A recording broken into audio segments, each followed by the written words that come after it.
अब हम भगवान के श्री चरणों के उन 5 चिन्हों का चिंतन करते हैं जो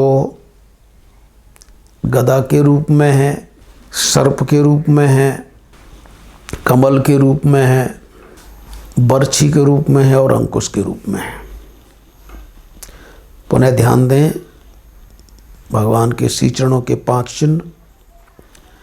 नंबर 1 गदा, नंबर 2 सर्प, नंबर 3 शक्ति, नंबर 4 कमल और 5वां अंकुश। आप सभी जानते हैं यूँ तो देवता बहुत हैं, लेकिन हमारे सनातन धर्म के मुख्य उपास्य देवता 5 हैं और इन 5 के जो चिन्ह हैं वो भगवान श्री कृष्ण के चरणों में हैं। जैसे कि गदा, गदा चिन्ह भगवान श्री हरि नारायण का है।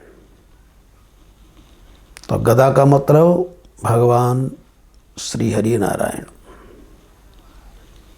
दूसरा सर्प, ये सर्प चिन्ह भगवान श्री शिव जी का है।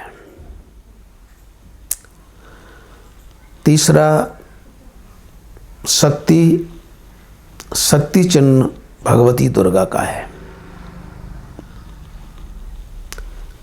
चौथा कमल, ये कमल चिन्ह भगवान श्री सूर्यदेव का है, क्योंकि कमल और सूर्य का अत्यंत निकटस्थ संबंध है।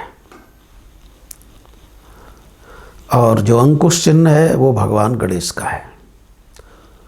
तो जैसे ये 5 चिन्ह हैं, अंकुश भगवान गणेश का, तो गणेश जी हमारे सनातन धर्म के प्रथम उपास्य देवता हैं। दूसरे प्रत्यक्ष देवता हैं भगवान सूर्य, जिनके बारे में श्रुति भगवती कहती हैं सूर्यस्य आत्मा जगतस्ततश्च। सूर्य सबकी आत्मा है, प्रत्यक्ष देवता हैं हमारे, संपूर्ण कर्मकांड के साक्षी हैं और इन्हीं के प्रकाश में जीव अपने को सुरक्षित पाता है। गर्त आदि में नहीं गिरता, सदाचार का पालन करके अपने जीवन को कृतार्थ करता है।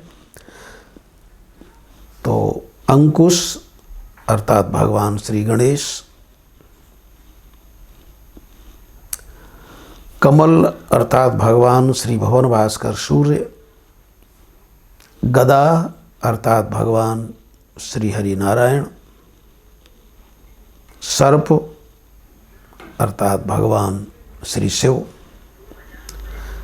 आप जानते हैं कि भगवान शिव के अंग अंग में सर्प विराजमान हैं।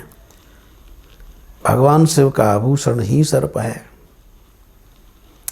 ये तो जब दूल्हा बने तब कंगन, कुंडल, पहले ब्याला। तो सर्प विशेष रूप से भगवान शिव के साथ संबंध रखता है और जो शक्ति है वह भगवती दुर्गा का है। तो ये हमारे 5 वे देवता हैं जो सनातन धर्म के उपास्य हैं। इन सब का चिन्ह भगवान कृष्ण के चरणों में है। तो इसका एक तात्पर्य ये है कि यदि कोई भगवान श्री कृष्ण के चरणों की उपासना करता है तो उसे स्वाभाविक ही सभी देवताओं के पूजन का फल मिलता है। जैसे कि सारी नदियाँ कोई कहीं से कोई कहीं से कैसे भी जिनका प्रादुर्भाव हुआ हो, कैसे भी बह रही हों, अंत में सागर में जाती हैं, वैसे ही कृष्ण के चरण का ध्यान, कृष्ण की पूजा संपूर्ण देवताओं की पूजा हो जाती है। ये इंगित करती है। कृष्ण का मतलब ही है अनंत सत्ता और अनंत आनंद। कृषिर्भूवाचकः शब्दः अणस्य निवृत्तिवाचकः। हमारे ग्रंथों ने कहा है कि अनंत सत्ता कृष है और अनंत आनंद ऋण है। अनंत सत्ता और अनंत आनंद दोनों मिलकर कृष्ण बनते हैं। तो इस प्रकार भगवान श्री कृष्ण के चरण में विराजमान ये 5 चिन्ह, गदा, सर्प, कमल, शक्ति और अंकुश, ये 5 इष्ट देवताओं के चिन्ह हैं। इसके बाद 6 चिन्ह हैं, छत्र, रथ, सिंहासन, हाथी और अश्व अर्थात घोड़ा। तो ये 6 चिन्ह छत्र, सिंहासन, रथ, हाथी, घोड़ा, चमर, ये जो 6 चिन्ह हैं, इन सब का संबंध वैभव से है। भगवान के श्री चरणों में ये 6 चिन्ह मिले हुए हैं। इन चिन्हों का ध्यान यदि साधक करता है तो उसको निश्चय ही उसकी अंतरंग इच्छा के कारण यदि वो चाहता है तो ये वैभव भी सहजता से मिल सकता है। यानी भगवान के श्री चरणों में अंकित इन 6 चिन्हों का ध्यान करके साधक सांसारिक उस वैभव को भी प्राप्त कर सकता है जो एक राजा को मिलते हैं और सहजता से। और इसका प्रमाण ध्रुवादि हैं। अकामः सर्वकामो वा मोक्ष कामः उदारधि तीव्रेण भक्ति योगेन यजेत पुरुषः परम। जैसा कि श्रीमद् भागवत में भगवान सुखदेव कहते हैं, यदि कोई कामना है तो, कोई कामना नहीं है तो, मोक्ष चाहता है तो,